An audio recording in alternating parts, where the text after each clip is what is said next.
Hi friends, and welcome back to my channel. Today I'm going to be talking about and showing you my top outer glute exercises. But before we get into the video, I do want to thank today's sponsor, which is Built Bar. So if you've been around here for a while, then you know that Built Bar is a frequent sponsor of my channel, only because I truly love them and they're one of my favorite protein bar companies yet because one, the macros are so good, they're high in protein, low in sugar. Two, the texture is so yummy. It tastes kind of like a gooey candy bar, so it doesn't have that weird gritty taste that most protein bars have, if you know what I mean. And three, they have so many different flavors. I think they have like 18 plus different flavors, so I'm never bored. So if you want to try out Built Bar yourself, I do have a discount link down below for 10% off. So make sure you guys head to the description box down below. Alright, so now let's get into the video. I do want to remind you all that while you cannot isolate a specific part of your glutes, you can place greater emphasis on one specific part. And that specific part that we're going to talk about in today's video is the outer glutes. Obviously, like I mentioned. However, what a lot of influencers and a lot of people who make videos like this, like how to target your outer glute or how to target your side glute, what they fail to mention is that your outer or side glute isn't just one muscle group. It is comprised of multiple muscle groups. So to begin with, you have your gluteus maximus, which is the largest gluteal muscle you have. This is also the muscle group that most people tend to focus on the most in terms of growing their glutes. And when those people try to grow their gluteus maximus, they are doing exercises that are worked primarily in the sagittal plane of movement. So now, if you don't know what the sagittal plane of movement is, that's the back and forth movement you get with flexion and extension. So for example, when you go down into a squat and come back up. And if you look at the diagram on the screen, you can kind of see that the gluteus maximus does curve out a little bit to the side of your body. The next one we have is your gluteus medius and gluteus minimus. So the diagram is only showing the gluteus medius because the gluteus minimus is actually the smallest and the deepest gluteal muscle. Hence its name, gluteus minimus. So again, if you look at the diagram on the screen, you can see that the gluteus medius, while it's on top of the gluteus maximus, it still kind of curves out to the side of your body. Next up, we have the TFL, which stands for tensor fasciae latae.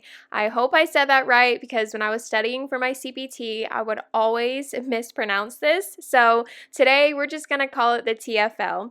And the TFL is responsible for so many things, but to name a few, it's responsible for your hip abduction, like lifting your leg out to the side, and hip flexion, which is like bringing your knee up to your chest. So I bring up the TFL for a couple reasons. The first one is that a lot of people don't know this, but the TFL actually loves to take over for other muscles, especially your gluteus medius, which is so important in terms of trying to grow or define your outer glutes. So for example, if you do decide to try some of these exercises that I'm going to be showing you in today's video, and say you still don't feel it in your gluteus medius and even in your gluteus maximus out on the side, that is because your TFL is overactive and is shortened and tightened. So that means you need to take the time out to stretch and foam roll that muscle, and it will make a huge difference in really activating and engaging your gluteus medius. So another reason why I bring up the TFL is because it is part of your hip abductor muscle group. So your hip abductors contain your gluteus medius, gluteus minimus, and your TFL. So when people say, again, outer glute or side glute, they're basically talking about your hip abductor muscles. And even for a while when I first started my fitness journey, I always thought your hip abductors was a separate sole muscle group. I did not know it comprised of your gluteus medius, gluteus minimus, and your TFL.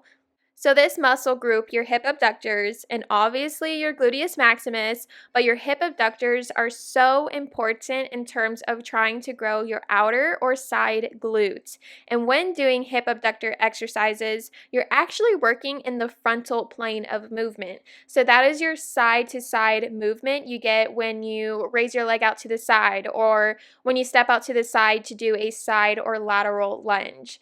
But overall, it is very important to train your glutes in different planes of motion to create not only a well-rounded, pun intended, glute workout, but to build a balanced strength in your glutes. So now let's get into some of my favorite exercises that I like to do to really target that outer glute.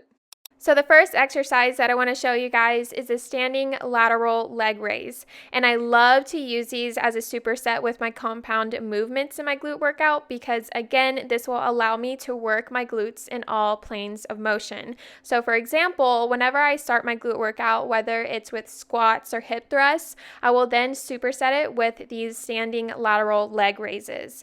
You can also perform this exercise lying down using a dumbbell or a plate. The next exercise that I want to talk about is the CURTSY lunge. And if you've been around my channel for a while, then you know that I swear by CURTSY lunges for your glutes. I actually have that in my 8-week glute guide, little plug there. So when performing this exercise, you basically want to think as if you were bowing down to like a queen, for example, and really push through your heel to activate your glutes. Here is another angle of doing the CURTSY lunges. In this video, it's kind of hard to see, so here's a better angle of it. Next up, we have a forward lean hip abduction. And so if you're on TikTok, especially fitness TikTok, then you know that there are some controversial things about this exercise. There are some CPTs that say that leaning forward does absolutely nothing for your glutes. And then there's other CPTs who say the complete opposite and say that it's amazing for your outer glutes. But for me personally, it works. But I do like to switch it up sometimes. Sometimes I'll lean forward, sometimes I'll sit back so that I can hit my glutes at different angles. And ever since I started incorporating this machine in my glute workout, I've seen a huge difference. And obviously, they make this machine for a reason, and this machine is actually called the hip abduction machine. And like we mentioned, the hip abduction muscles include the gluteus medius, gluteus minimus, and your TFL. Lastly, we have banded crab walks. And if you watch my other videos, especially my top 3 glute burnout videos, then you know that I love to do this at the end of my glute workout to just burn out my glutes. And this is going to help really target that outer glutes as well. So that is it for today's video. I hope you all enjoyed it. While this is only 4 exercises, this is my top outer glute exercises. So if you want me to make a part 2, I'll be more than happy to do that so that you can have more outer glute exercises. But until then, make sure you guys take a picture or screenshot the screen right now so that you can have these exercises with you at all times. Also, I feel like this video kind of goes hand in hand with the whole hip dips topic. So if you want me to make a very in-depth science-based video about hip dips, I also will be more than happy to do that. So make sure to give this video a like or comment down below. But again, thank you so much for watching, and I'll see you in my next video. Bye, guys.